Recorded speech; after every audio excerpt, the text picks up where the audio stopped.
Good morning, YouTubers. I'm gonna change the low side AC hose. It has a leak somewhere through here, and it's leaking the Freon. And I don't know, about a month ago, I was relaxing at the shop, just drinking a Modelo, and I noticed like smoke coming out, and I could see it when I was sitting down in that area. And it was coming from this end or this end, I don't remember. It's been a month. It was just shooting that Freon slowly. So anyway, I took it off, and it's been a month. I've been running without an AC because I've just been too lazy to order it. I finally ordered it, and I got it in, and we're gonna replace it. This is the first time I ordered from this place, and it wasn't too bad. About 3 days. That's the name of the place, Auto Buffy, something like that. And I looked at it earlier, and it's same shape, everything. I'm getting confused here. So it should work. And I did a video on how to take it off, which is simple. It's the same process as putting it back on. But after a month, I lost the video and I lost the bolts to this. So I went and bought some yesterday. They're not the same, but it'll work. Okay, I have a tray on the bottom because we are gonna leak a little bit of coolant. So I need to remove this upper radiator hole so I can get the fans out. Let's open this.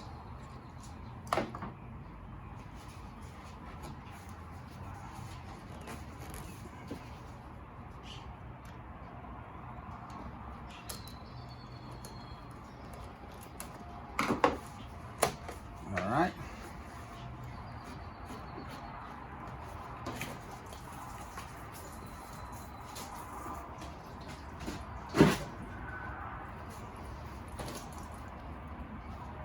I'm just gonna hook this behind this hose.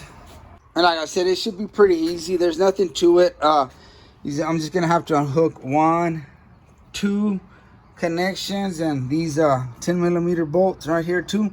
And I'll be able to pull the fan. Unless you have a cover here and some more stuff, then you'll have to remove those to get around to it. And I guess I kind of got lucky. It was this hose because it's right in the front.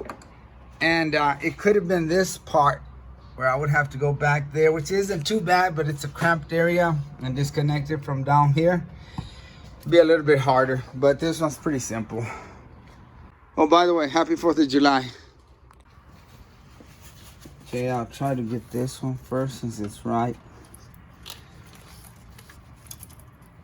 Get a little water around it.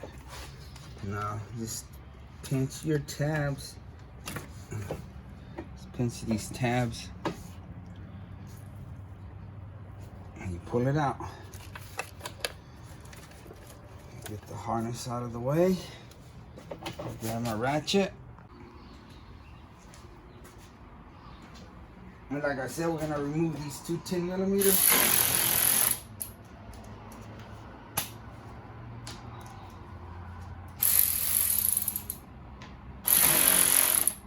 Let me grab the Milwaukee. This one's not charged. All right, now we're cooking.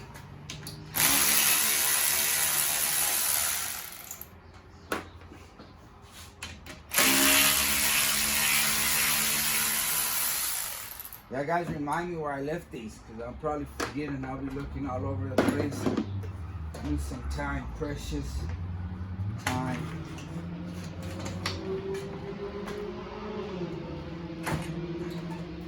You set it in the sun so it'll dry. Okay, hopefully y'all can see down there where I plugged it up. I put some tape and a plug so I won't get no dirt in there when I'm driving around. What I had there, a little plug with some, this Gorilla Tape. Guys, that Gorilla Tape is awesome. It works real good. Same thing up here, had some Gorilla Tape.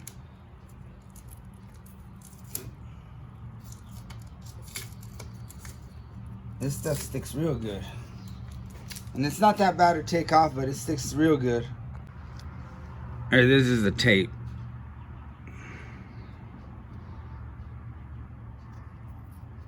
It's real good. It's real clear when you take it off. but you do get lines. If you put it completely, it'll look real clear, and it's easy to tear with your fingers. Just grab it and boom. But you do leave a lot of fingerprints, so try not to touch it. And I mean, it'll stick to a lot of stuff. Even if it's dirty, it does pretty good. Anyway, just wanted to show y'all that, and it tears real easy. Okay, don't forget to take this little cover cap off. Oops, I hit the camera, sorry guys. Comes with the O-ring. Okay, I'm gonna start on the bottom because it's a little bit harder, and get that over with, and then we'll do the top. And these are the bolts that I picked up. This is the original one, but like I said, and I knew they were gonna get lost sitting around here for a month. So I got these, same thread, different head, should work. We'll see. Okay, let's zoom in. Put this baby in there first. And I'm trying to work around you guys. Don't wanna bump.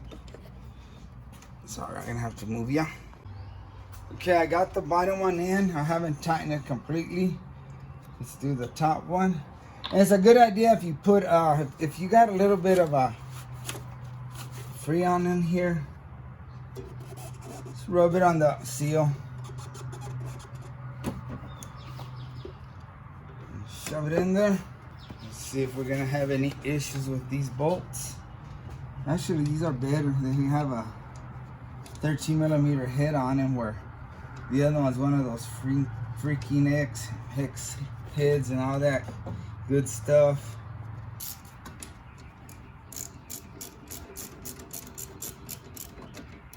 Okay, let me grab an extension because the head of this hits on the tube. All right, this is better. And you don't have to go super crazy, but you do want it on there somewhat tight.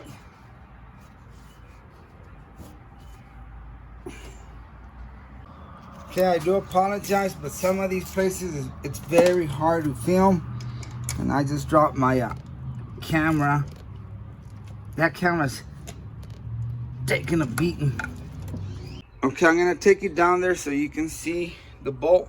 I won't be able to go down there with you guys, but I'll stay up here and see. It's on there. Looks good. Looks like it's sealed good, so we're good.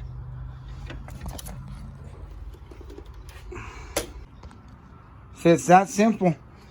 Now we just put the radiator fan back in there, and the hardest part is gonna be vacuuming the system. And the only reason is because we have to wait 45 minutes to see if it holds the vacuum and then charge it.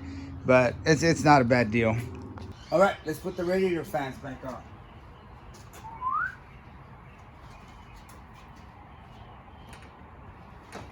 Pull back on this.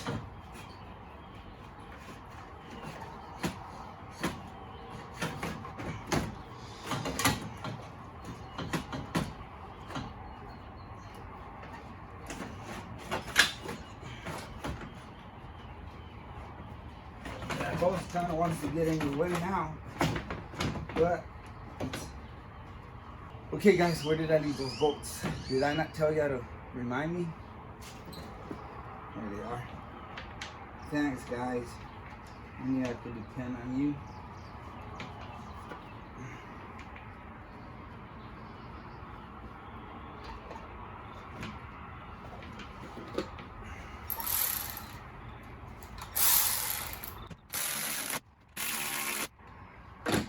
Good enough, you don't want to go tearing things up.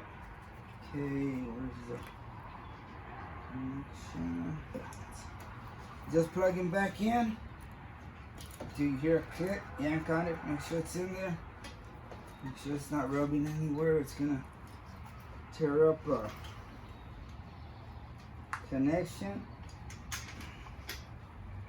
or get caught on the fan. That looks good. Okay, now I think the only thing left is put this upper radiator hose in. Get in there.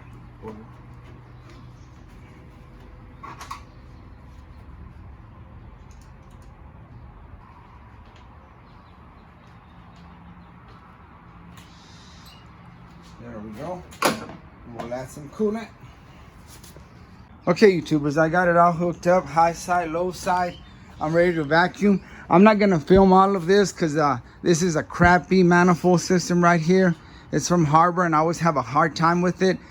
It'll vacuum real good. The pump's awesome, it works great. I need to change the oil on it though, it's dirty.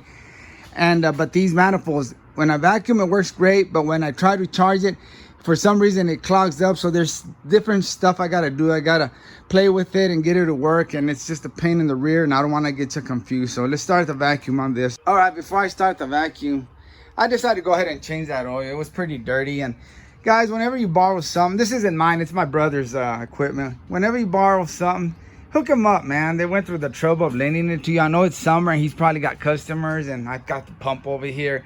I went ahead and changed the oil. It was pretty dirty, and I cleaned up the pump a little bit, you know, because it was dirty. And, you know, he did me the favor. So, you know, you want to return it back with, you know, full of oil. If you can, change it out, you know, whatever you borrow. I mean, I lend tools out, and there's certain people I won't, you know, because I know they're going to tear up my tools. But like I said, we'll do it for 40 minutes. Then we'll let it sit there, see if it's going to hold the vacuum. If it does, we're good. If not, we got to go back in there and see where the leak's at and all that good stuff. Let's turn on the pump, if I can remember where the switch is at.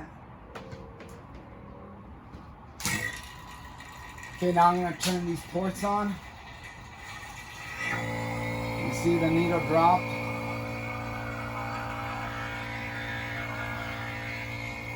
And I'll let it sit like that for 40 minutes. Let me go drink me a beer and I'll be back. All right, YouTubers, that's the oil that I used for that pump. And I vacuumed it for about, I pulled a vacuum on it for about an hour. And now I just let it sit there for about 40 minutes and it's holding, it's not leaking. So that tells me that we have a good seal. That's sealed, and we don't have no more leaks anywhere. So now I'm just gonna go ahead and proceed to charge it. Like I said, these manifold gauges are all screwed up. I gotta go with another hose and it's just a mess. Because I know this isn't probably the right way to go about it, but I haven't had any issues. The only reason I'm changing this compressor, because one day I was working on it and I jacked it up years ago. Because remember, this car's been parked for years. And I dropped it real fast off the jack, and when it came down, it kind of bounced, and the jack stuck the compressor and put a hole in it. So it was my fault. But this is a new compressor I put in when I put this car back together. I don't know if y'all seen that video. Like I said, I'll never show you something that I don't think is right, because I don't want to mess up your car. But this is my car, so this is the way I'm doing it. Okay, the air is on full blast, cold, and we're at 84 degrees right now. As you can see, it's starting to go down. Okay, we're at 45 degrees right now. Nice and cold, feels good. Oh yeah. We're at 42 degrees now, and I just put 12 ounces. According to the research I did in O'Reilly, it takes 17.6 ounces. So, okay, I've got the 17.6 ounces in there, and we're right at 41, which is good. I mean, 40 would be perfect, is where I wanted it, but 41, that's good right there for me. It's nice and cool in here. We're right at 41, but let me show you this. You can get it at AutoZone. It's a little gauge there that'll tell you where you're at. And it's got a green spot right here, and that's about 40, and we're at 41, so that's what they really recommend, around 40. So you can pick up these at O'Reilly's AutoZone, and it'll tell you the temperature. And I can't see that good, so I'm using this to be able to see.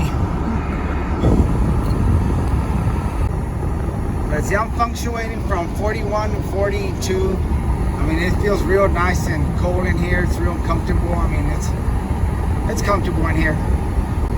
So my eyesight ain't all that anymore, so that's why I use this big sucker. All right, YouTubers, thanks for watching, and like always, I really appreciate you, and God bless you. I gotta clean this mess down here.